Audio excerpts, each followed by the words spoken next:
Greetings, ladies and gentlemen. Welcome to the Medlock Post. This is Richard G. Medlock, your host. This is where we educate, entertain, enlighten, and empower. Today is July 27th, 2022. Today's episode is the American Education System, Part 2. Yes, ladies and gentlemen, Part 2. There is so much to discuss when it comes to the education system in this country and what has happened to it over the years. Part 1, we discussed and gave you facts of how it's been taken over by anti-Americans. All right, we're going to continue that discussion today. The views and opinions on the Medlock Post radio show are the views and opinions of the host. They are not necessarily the views and opinions of Spreaker.com, its corporations, affiliates, or any other podcast streaming services. And ladies and gentlemen, don't let that scare you. We're not some crazy conspiracy theorist trying to scare everybody. We're just bringing you the facts. And speaking of facts, or not facts, yesterday afternoon, July 26th, the White House put out a fact sheet about how Biden is combating summer. Yes, summer. How is he combating summer? It was a 10-point extensive fact sheet.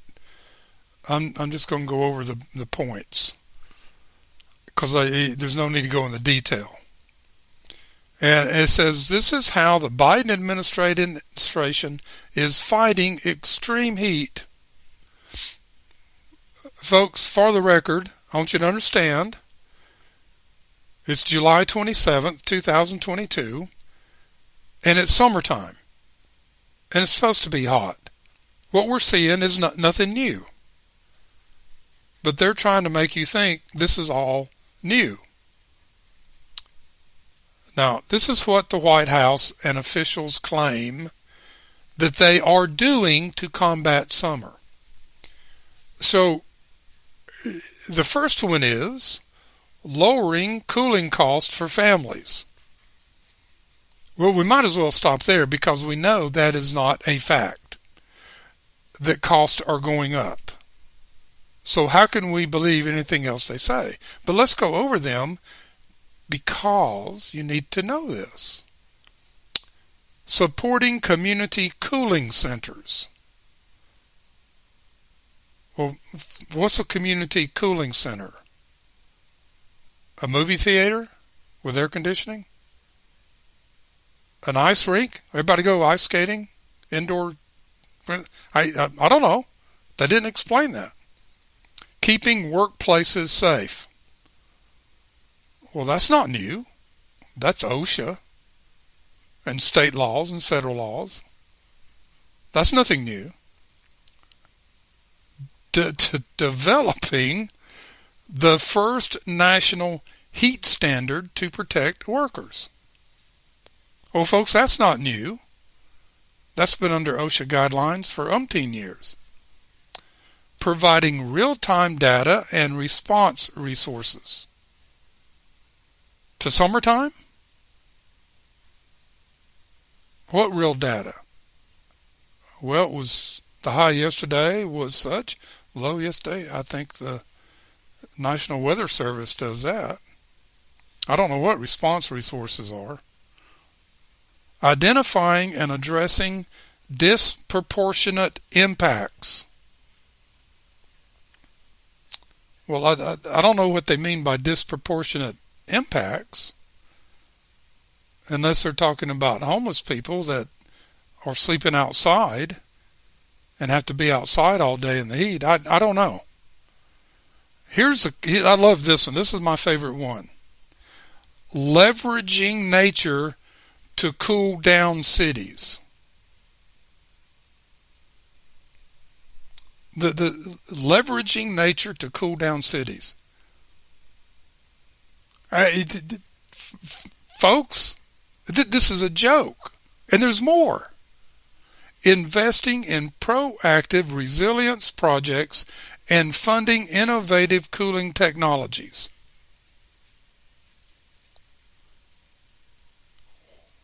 This is the epitome of propaganda. None of this makes sense. It does to the left, to the Democratic Socialist, because they made it up. There's not one fact in this list. All right. I had to get that in, but so let's get back to education. A lot of my quotes today, or our quotes, I should say,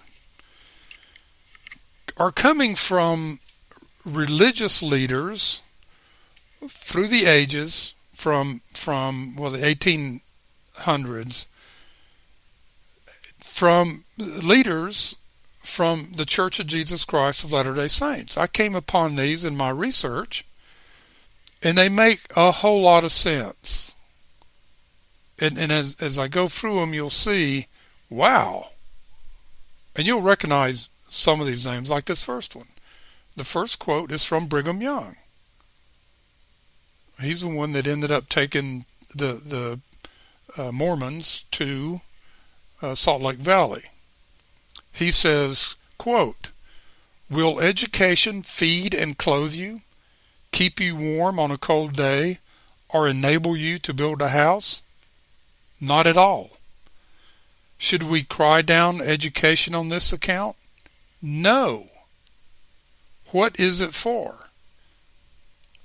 The improvement of the mind, to instruct us in all arts and sciences, in the history of the world, in the laws of nations, to enable us to understand the laws and principles of life and how to be useful while we live." Unquote. There's so much truth in that. It goes back to what Ayn Rand said in her quote about education.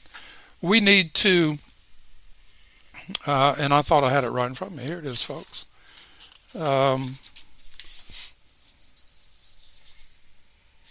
right, I've got it. It's. Oh, I know where it is in this section. Okay, it's from the show the other day. The only purpose of education is to teach a student how to live his life by developing his mind and equipping him to deal with reality. The training is theoretical, i.e. conceptual. He has to be taught to think, to understand, to prove. It's called critical thinking. You're going to hear a little bit more about that. So, great counsel there from a religious leader that is good counsel today. This would have been from the 1840s or 50s. You know, truth never changes. Truth never changes. We just try to obscure it. George Washington, quote, "I shall expect you to confine yourself to your studies and diligently attend to them, endeavoring to make yourself master of whatever is recommended to or required of you." Now, I had a teacher a long time ago that said he focused on the principles and values of what we were learning. But he made a comment. He says two things. He said you can do two things. If you studied one subject 30 minutes a day for 1 year, you would become an expert in that subject. And the other thing he said, if you were to read a chapter of an educational book every day for 30 days, you would fully understand what was in there. Every day for 30 days. 30 minutes a day for a year on the same subject. I've done a couple of those things on occasions. Not the whole year thing. I didn't make the whole year. But the 30-day thing, reading something over and over for 30 days, wow, he was right. And that's what George Washington is referring to there a little bit.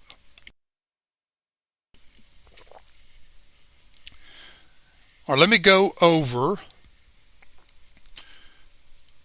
the communist goals and the Communist Party USA goals to take over America that I did in the previous episode on education. Goal 15, capture one or both of the political parties in the USA. Check, that's been done. Goal 17, get control of the schools. Use them as transmission belts for socialism and current communist propaganda.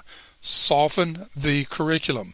Get control of teachers' associations. And now we can say school boards and teachers and a whole bunch of people. Put the party line in textbooks. Check. We've seen that. And folks, these are things from the FBI task force from World War II and into the 50s. I'm not making these up. They were read into Congressional Record 1963. Goal 18, gain control of all student newspapers. They did that, a lot of them, especially at the university level. Goal number 19, use student riots to foment public protest against programs or organizations which are under communist attack. Check, they've done that. Goal number 41, emphasize the need to raise children away from the negative influence of parents. Attribute prejudices, mental blocks, and retarding of children to the suppressive influence of parents. Yeah, they're trying to take us away. We discussed that in episode 1. You'll hear a little more about that today. And the pushback from parents. Goal number 25. Break down cultural standards of morality by promoting pornography and obscenity in books, magazines, motion pictures, radio, and TV. And today we can throw in the internet and the schools. What we're seeing in the schools is a socialist communist promiscuity being taught. And this needs to stop. And it's stopping in places. It is. So we are focusing on education. We're going to get into some things here. All right, there's that little music playing. And it's time to take our first break for some commercials. We will be right back and proceed.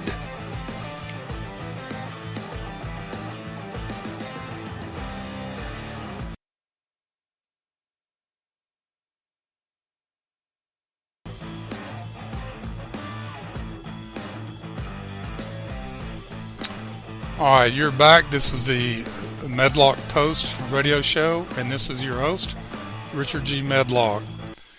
Thank you for being with us. Thank you for following us. Please share this with your friends. My email is medlockpost@gmail.com. I also have a blog, Medlock Post at medlockpost.blogspot.com. Some of the articles and information that I've used in the last 2 episodes, not only do I post the episode, but I'm going to post these articles so you can go back and read them and help you understand. Why was education so important to the founders of the United States of America, the American Republic, as they called it? America's founders believed deeply that education was integral to the survival and success of the Republican experience they created. Experiment. This is the great experiment, which has resulted in unprecedented and unduplicated progress and prosperity, and to date is the longest lasting constitution of government in the history of the world. That says a lot in itself, but we have a lot of people that want to destroy that constitution, so we can't say that. We could still say it was the longest one, but we don't want to say it was the longest one. We want to say it is the longest one. George Washington was self-educated. His father died when he was 11, so there was no money to go to school. In England, his brothers, a couple of his brothers were sent over to England for schooling, but when his father died in 1743, he had to take it upon himself to educate himself, and he did. It is said when he passed away, there were 1,200 books in his library. A constant reader. So he lifted himself up. He self-taught himself. Booker T. Washington, born in 1856, as a slave. His mother was a slave. And slaves could not be educated. They could not be taught to read. But his mother was a self-motivator and committed to educating her children and did it the best she could.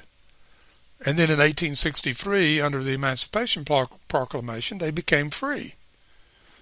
He found a lady that would teach him to read, started schooling him. And a lot of his education was self-taught or self-found out. Now, he lived in a tumultuous time in America. That was a tough time. He was black, a freed slave, and he had to work hard. So finally, he was able to save some money and attend formal school. We went to the Hampton Institute, which led him to a professorship and also the founding of one of the most prestigious African-American educational institutions in the 19th century, Tuskegee Institute in Alabama. Here was what he wanted to concentrate on. He wanted to concentrate on what blacks could accomplish by focusing on learning industrial skills. He believed this would help his race secure economic self-reliance. It's interesting that he focused on skills, not book knowledge. Isn't that what we're kind of focusing on now? Let's get our kids into a trade school. The heck with the universities. You're just going to brainwash them. Abraham Lincoln was pretty much self-educated. So let's go back to Adam and Eve, if you will. They were the first people on earth that, as the scriptures say, God kicked them out of the Garden of Eden and had to fend for themselves. But those that don't understand the Bible, just bear with us. So Adam and Eve, they started having children, which is what they were supposed to do. And so how did Adam and Eve pass on the knowledge they received in the garden? Because the scriptures say they named all the animals and all the plants and the birds and everything. They gave them their names. So Adam and Eve had to teach their children their knowledge, their skills. And that went on for a long time. You know, there was a whole lot of begatting going on in the Bible. There's pages of so-and-so begat, so-and-so begat, so-and-so begat. And how did their children get knowledge? It was from their parents. Parents, the home was the classroom. The crop fields were the classroom. Taking care of animals were the classroom. Making clothes was the classroom. And that was the way it was. Up until basically Greek-Roman, when schools started taking place. Now there were schools. Plato had a teacher. Then he taught others. Mencius was one of them. He didn't teach him directly, but Mencius took Plato's teachings and went to a higher plane. We're going to talk about Chinese philosophy here pretty soon. It's going to blow your mind, okay? And because you're thinking of today's China, we don't want you to think of today's China. But it is the parents' responsibility to educate their children, or to make sure they get the proper education. So this is what has happened since the 1970s.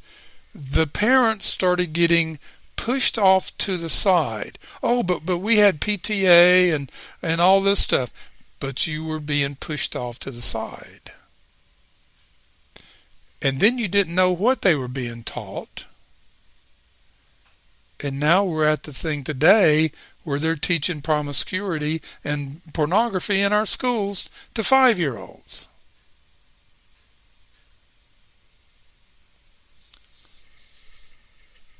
That's the picture. That's the battle we're facing right now. Now, there's a great article. It's interesting how I started Monday or 2 days ago. I did the first episode on education, and all of a sudden these articles come out about education, and they're really good articles. There's more than we can cover. That's why I'm going to put them on medlockpost.blogspot.com over the next day or two. But this was Daniel Latier from Intellectual Takeout. You need to follow them, people. Intellectual Takeout. Here's the title of his article: Minds Without Furniture. Minds Without Furniture. Students today. Minds Without Furniture. Let me read some from his article. In my reading on past education philosophy, I have repeatedly encountered the phrase furniture of the mind. Perhaps the first instance of it is found in one of the most famous educational documents in history, the Yale Report of 1828, where the faculty of Yale College, now University, said the following, quote, this is from 1828, "The two great points to be gained in intellectual culture are the discipline and the furniture of the mind, expanding its powers and storing it with knowledge," unquote. Back to Daniel. As the Yale Report points out, students' minds need to be disciplined.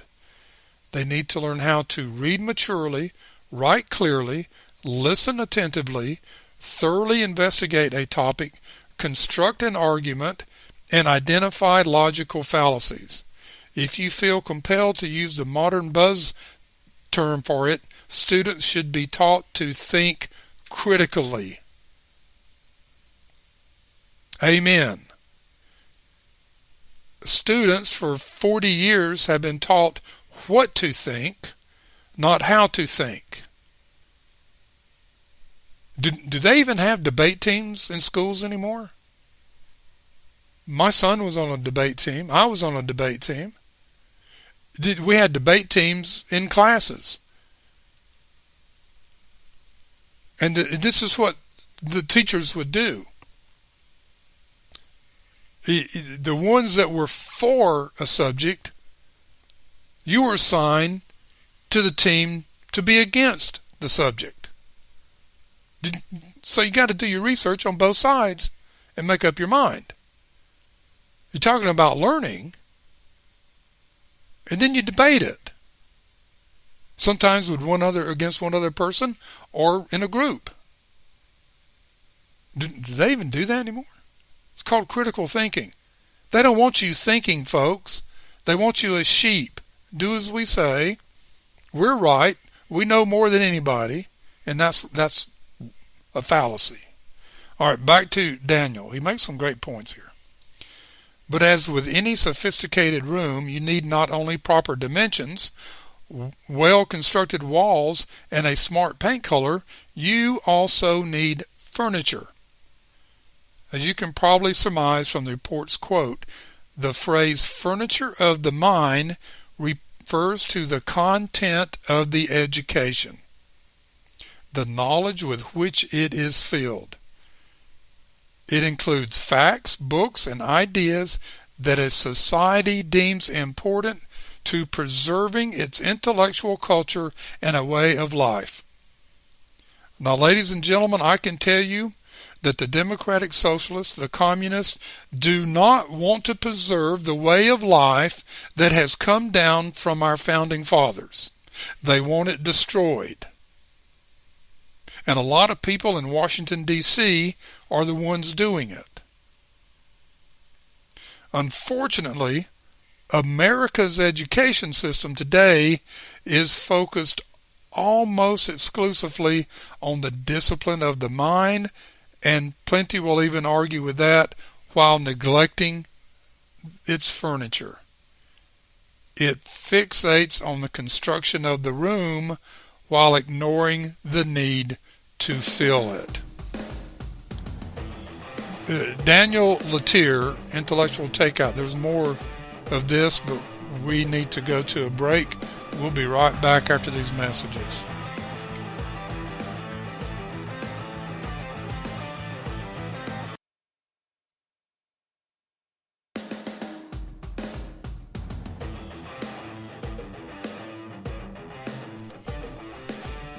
Welcome back.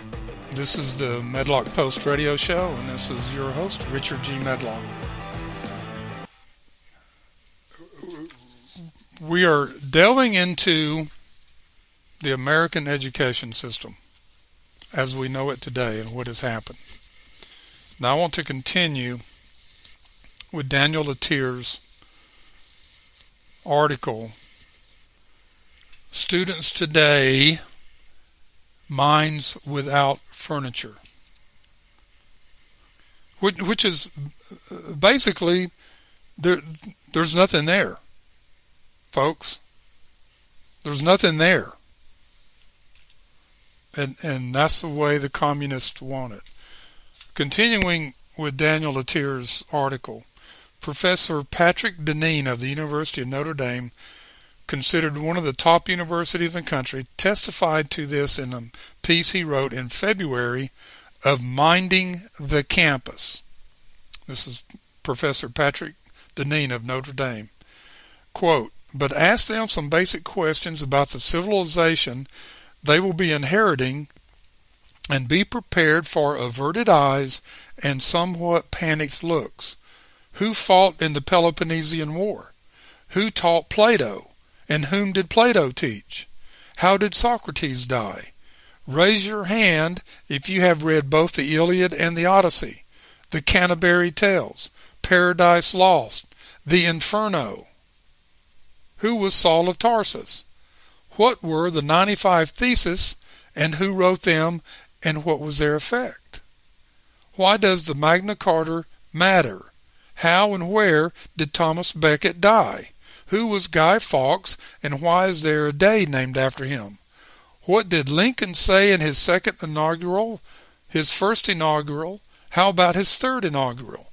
What are the Federalist Papers? And Professor Deneen continues, in The Abolition of Man, C.S. Lewis, read his stuff. If you haven't read his stuff, read it. In The Abolition of Men, C.S. Lewis famously derided today's schools for producing men without chest. Men without chest. Students lacking the virtue and the generous emotion that marked the great persons of the past. Deneen warns us that schools today are producing minds without furniture. Students who may be considered smart but are devoid of any substantial shared knowledge about the great works on which their civilization and culture was built. Moreover, I fear that without such a shared knowledge, you end up not only with minds without furniture, but a people without unity, a nation without identity." Unquote. Thank you, Daniel Latier. Intelligence Takeout. He hits the nail on the head. This nation without identity. Do you understand that concept and how that's taking place today and been going on for the last 30, 40 years?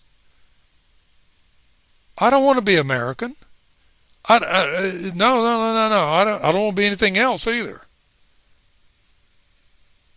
But I just want to get over here with my white people or black people or Hispanic people or Asian people, my Native American. Leave us alone. A people without unity. A nation without identity. We are seeing that left and right in our country, and the communist and the globalist and the democratic socialist and the GOP socialist are reveling in what is happening. And I will challenge anyone to convince me they're not reveling in what is happening to America. You're welcome to come on my show. My email is medlockpost@gmail.com. Here's another quote. It's Joseph Fielding Smith, another Latter-day Saint leader, more modern. He says, quote, "A book may not be classed as bad, but we should ask ourselves if it contains any thought that will benefit us intellectually, morally, or spiritually if we read it. I do not mean to say that a book written solely to amuse is necessarily bad and to be condemned, for some of our most worthy authors have given to the world good books of this kind that can safely be recommended. But if the aim of the book is not uplifting or helpful to the reader, it should be avoided. There are so many books that have been tried and proved to be good that we need not waste our time with those we may consider doubtful." Unquote. We read a lot of books in high school. A lot of those books that I read that Professor Deneen mentioned, we read in high school, or we studied the Magna Carta. We studied the 95 Theses of Martin Luther. Now, the one I had to look at this, Guy Fawkes. I had to go back and look that up, folks. Okay? I'm sitting there going, oh, okay. And I know what the Federalist Papers are because I quote from them all the time. But we read a lot of books. Some of them were dry reading, I can tell you that. But as you delved into them and looked for the principles, they were outstanding. We had some books that were just downright funny. The Catcher in the Rye was a classic. You laughed all the way through that book. It didn't turn you into a terrorist, which is what they want you to think today. Oh, if you read that, you're going to become a terrorist. Oh, no, you're not. You're going to laugh all the way through it. It's funny. So we just had across the board things that we studied and read. Shakespeare. Now, I'll tell you, I had a hard time getting into Shakespeare. But once you get into him, oh man, the lessons to learn. My mother was a reader. She'd sit up all night reading books. My brother and I became great readers. My brother read a book a week until he died. I used to do that. I don't read as many books as I used. I do other types of studying and preparation. but I like good. I got all kind of books I always go back and refer to. I've got my college books I go back and refer to. Books with truth in them. All right. John Wesley, a big religious leader in the founding of this country, even before, his mother counseled him this, quote, "Void whatever weakens your reason, impairs the tenderness of your conscience, obscures your sense of God, takes off your relish for spiritual things, increases the authority of the body over the mind," unquote. Now, when we start teaching transgender, radical sex, showing pornography, have pornography books in the library, we're doing just the opposite of creating good, moral people that the founders wanted. Religion, morality, knowledge.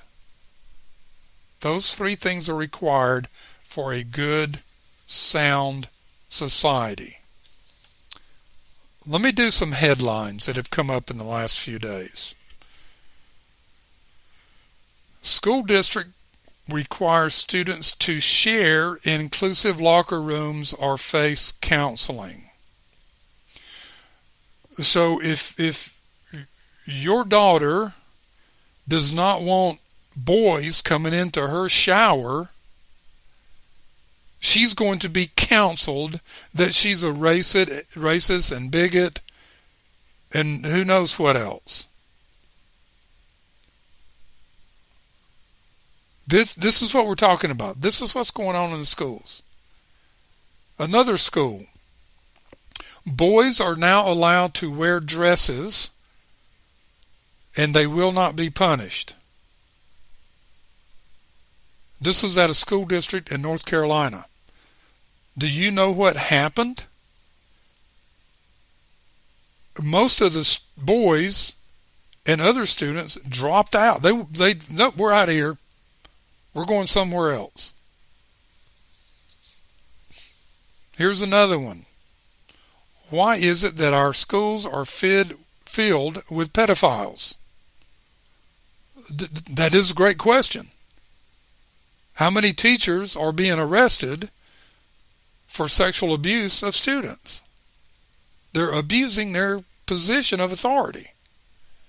And just about every one of these teachers, whether male or female, is highly involved in pornography, whether they're married or unmarried. That's a key fact to understand, folks. Jack Pazaic said about this, quote, "John Dillinger, when they went back and asked him, 'Why do you rob banks?' Dillinger said, 'That's where the money is.' Well, why is it that we have so many pedophiles taking jobs as educators? It's simple. That's where their targets are." Unquote. Folks, schools are a big target for sex traffickers. Yes. Far-left Representative Rashida Tlaib says parents speaking at school board meetings about CRT is white supremacy. Well, I ask you folks, who is the racist here? CRT should stand for criminal racist teaching. Something like that. CRT is another one of those things that the communists are using to destroy our society. And it sounds like we need to go on another break, and we will do that right now.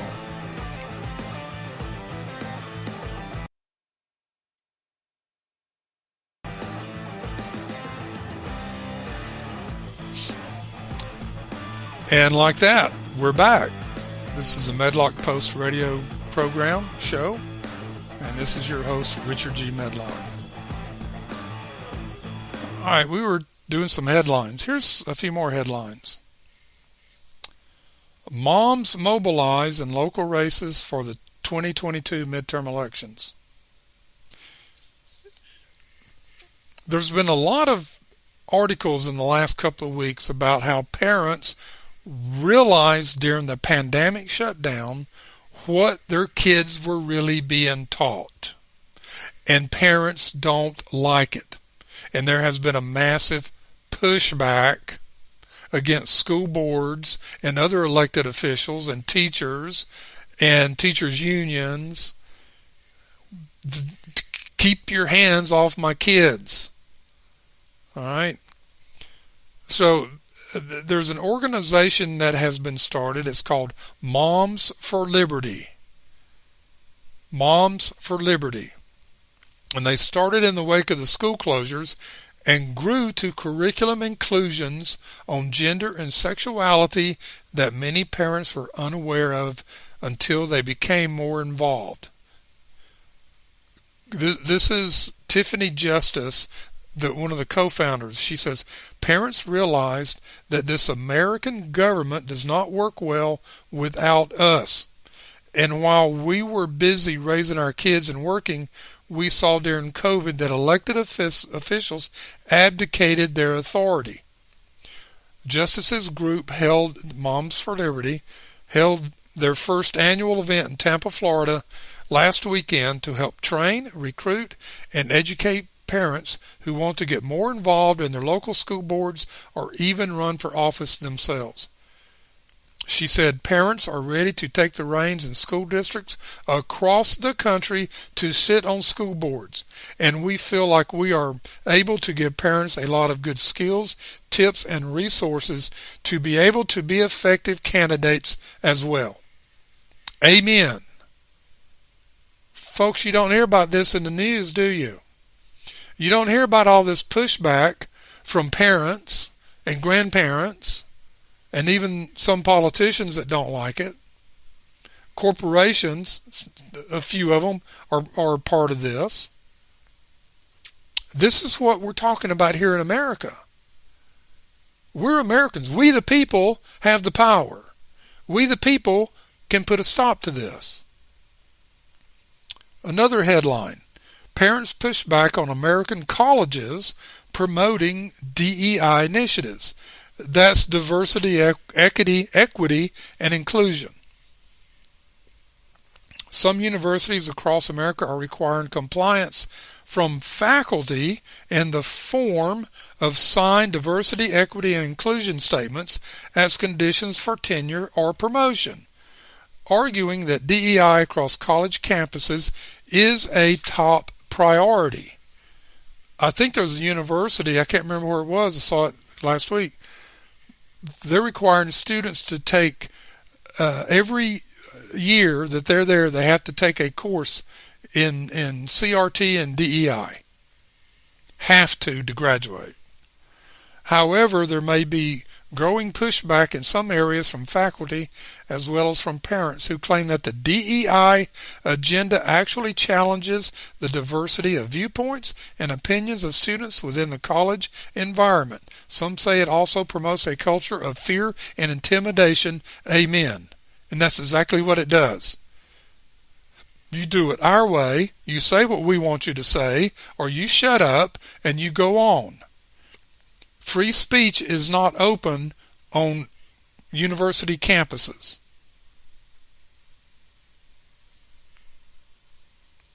Here's another one. Florida school board member demands disciplinary action over pornographic books in schools. I'm disgusted. A Florida school board member said she was disgusted by the pornographic books available to kids and described a race against time to remove them before the start of school this fall.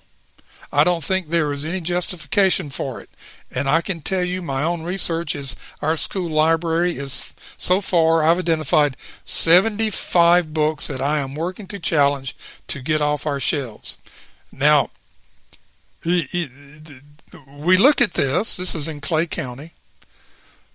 We look at this and they say, well, excuse me, Supreme Court said pornographic materials are protected under the First Amendment for those over 18. But to put it in our schools, and I didn't say what age group, if this is elementary or high school or what. This should not be in the schools. Number one, it's too tempting. Kids are curious. That's why parents should be teaching sex education. They should be sitting down with their children when they're of age and explain to them the birds and the bees. Like parents used to do. Remember I talked about Adam and Eve, and then all down through the ages, parents taught their children. There were no schools. Again, another headline, there's nothing pro-family about tax breaks that discourage parents from raising their own kids. Now, folks, Senator Mitt Romney of Utah, a GOP socialist, has proposed the Family Security Act. And this would be administered through the Internal Revenue Service, which would give families a monthly payment administered through the Social Security Administration to get parents not to be parents. This is what we're fighting, folks, and this has got to stop. We have these politicians up there that don't care about kids. Mitt Romney doesn't care about kids. He only cares about his power.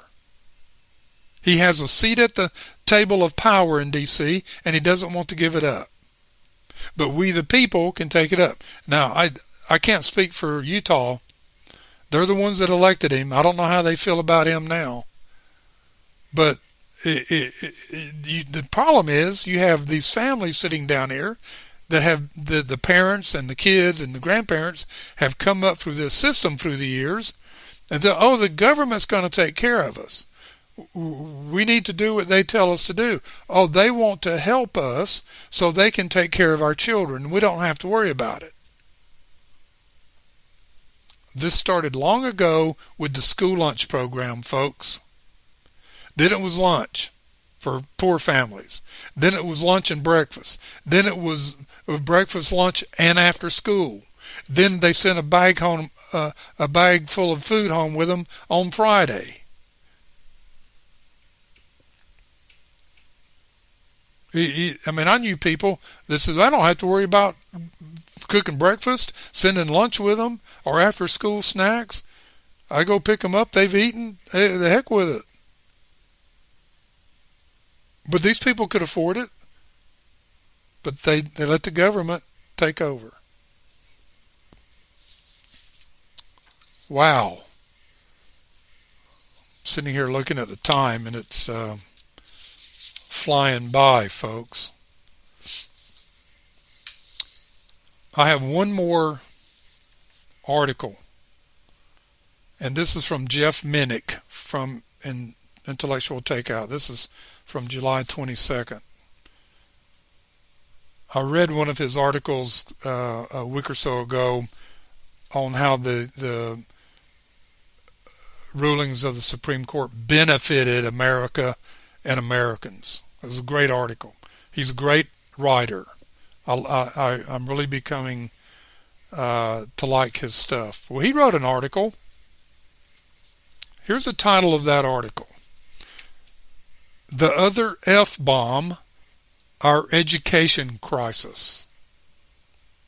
I love the way he worded that. The Other F-Bomb, Our Education Crisis. He starts it out, F is for failure. He said, last week I happened upon an article reporting over 40% of Baltimore's high school students had a 1.0 grade point average or less. In other words, 40% of these students were practically flunking their course load. That shocking figure led me to look at statistics from U.S. News and World Report. This was compiled during the COVID-19 shutdown. Baltimore has 166 public schools and over 77,000 students. Private schools in the city teach another 17,000 students. In the public schools, over 90% of the students are minorities and 58% of all students are deemed low income. Only 15% of high school students tested as proficient in reading, only 8% in math. 15% of high school students tested proficient in reading. Normally proficient means you can read on the 6th or 7th grade level. Only 8% in math. Now these are minority students mostly, right? He said, 90% were minorities. So what happened to this back in the 70s? And they said, we're going to desegregate and bring everybody together so we can pull up the education level of the blacks. That's what we were told. No. That's not what happened. Since the majority of students in Baltimore are either failing their classes or barely scraping by, they will likely fail or barely escape by or scrap by in life. Despite this sad scene, Americans appear to focus on other political, non-educational topics rather than the learning that is supposed to be taking place in our schools. See, there's no furniture here, folks. Like his compatriot there, Daniel Latier said, there's no furniture. Americans have argued bitterly over the justification for school closures, forcing students to wear masks, and the teaching of critical race theory and radicalized sex education in public school classrooms. Oh yeah, let's fight for that, because we want to ruin you. We want to ruin your society. We've heard from authorities that all subjects, including math and science, are taught through a prism of racism. That boys claiming to be girls should be allowed access to the girls' locker rooms and to compete in their sporting events, and that teachers should address students by their preferred gender pronouns. And it's like the one quote I read, this stuff will not build you a house, it will not keep you warm, it will not keep you cool, it will not get you anywhere except in trouble. The blame for this mess, and it's not confined to Baltimore, lies with the schools and the government and the families of the students. Baltimore schools spend $18,000 a year per student. And what do we get for it? Heartache. That was my phrase. I asked that question. What do we get for it? Barney Fife from Andy Griffith. Heartache. We get heartache. And we're seeing it on the streets. Heartache. Over and over. All right. They're interrupting me again. We'll come back after these messages and finish with Jeff Minnick, who I love his writing. Finish up with him and a quote, and then we're done. So, ladies and gentlemen, let's go to our...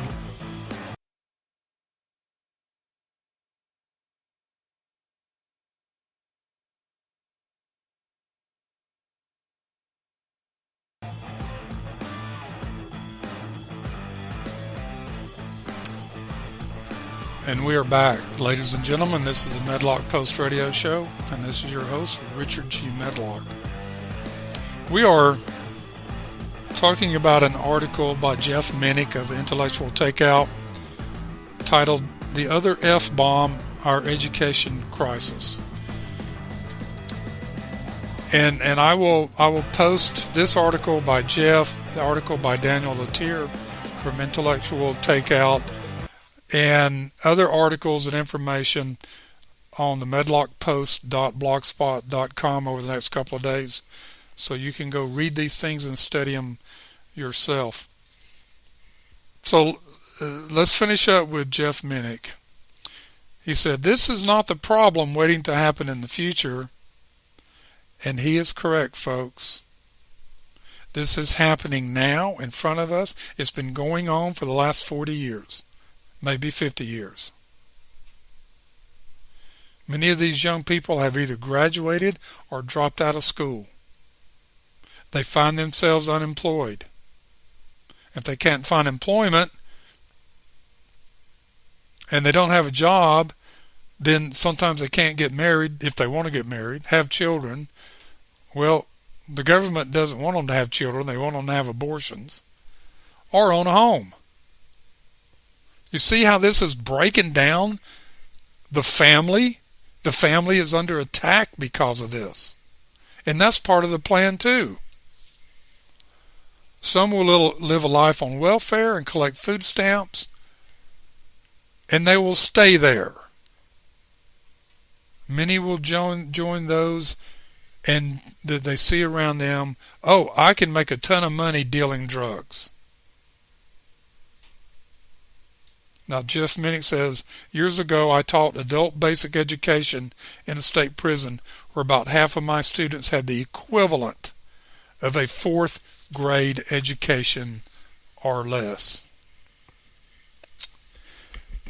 Do you see the wisdom in the founding fathers, the wisdom in religious leaders, the wisdom in philosophers that promoted education through the years?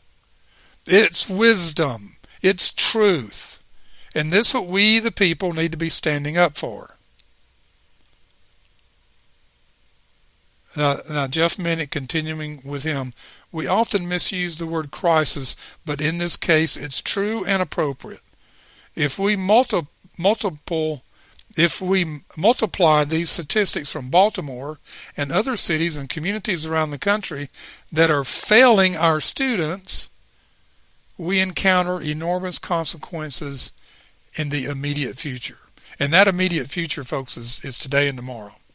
We are creating a dead weight on our society that will affect everything from our military recruitment to our productivity. Do you see, this is me, do you see that is already happening? It is all dead weight. This goes back to the Cloward-Piven program that I talked about a few programs ago. Get these people on, get as many people as you can on welfare. Don't educate them. Get them on welfare and keep them there. And then you destroy society and communism can come in and take over. So Jeff Minnick asked or says, until we make education, a real education, a top national priority, we can't begin to correct these problems. And I'm going to say this. I don't know if I've said this in the last show or not. I have been promoting for years and years and years to take education back. I recognized a long time ago this was the number one problem, as Milton Friedman recognized as the number one problem. Education. It's going downhill. We need to stop. They're being indoctrinated. We need to stop it. All right. Now, Jeff Minnick does not leave us out in the cold. He says, what can we do, folks? This is what he proposes. We can return to supervision of programs, curricula, and materials back to the states and even to local levels and to the PTA, the parents. I'm adding that. Continuing with Jeff, we can encourage alternatives to public education like private schools, charter schools, and home schools. Amen. The state of California just this past year lost over 1 million students to either homeschooling or private schools. Why? The parents got tired of their kids being turned into perverts. Back to Jeff. Government officials from the president to members of local school boards could hammer home the advantages of getting an education, and we can make sure we vote for government officials who actually care about teaching children the 3 R's rather than critical race theory. The 3 R's: reading, writing, arithmetic. I grew up on the 3 R's. While we're on that topic, we might also eradicate extraneous programs like these altogether.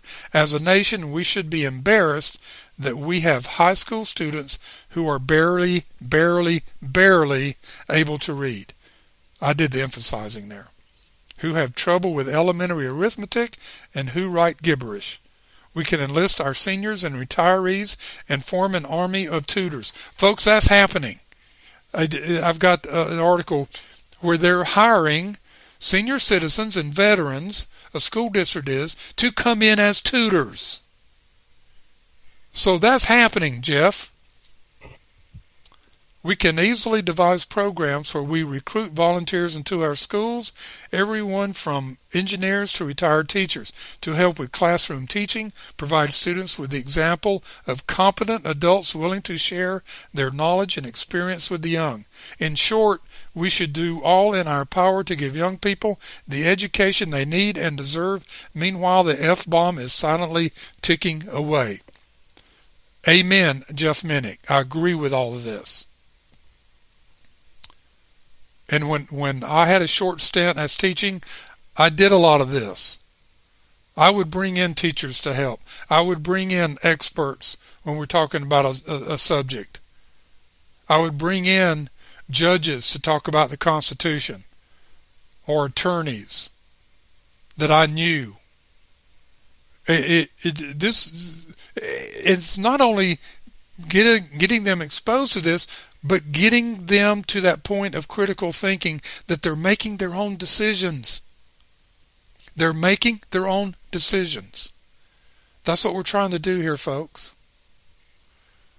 That's what we're trying to do here, folks. All right. Whoa, what a day. Thanks for staying with us. Have one last quote, but before we leave, we're going to do some more things about education. Like one of them, why does the U.S. government think it has total control of the schools? They act like it, don't they? Well, by law they don't. So we're going to talk about that and a few other things. Here's my last quote from Louisa Y. Robinson. Welcome the task that makes you go beyond yourself, for then you grow. That was her quote. And that, folks, is the Medlock Post for today. May God bless America.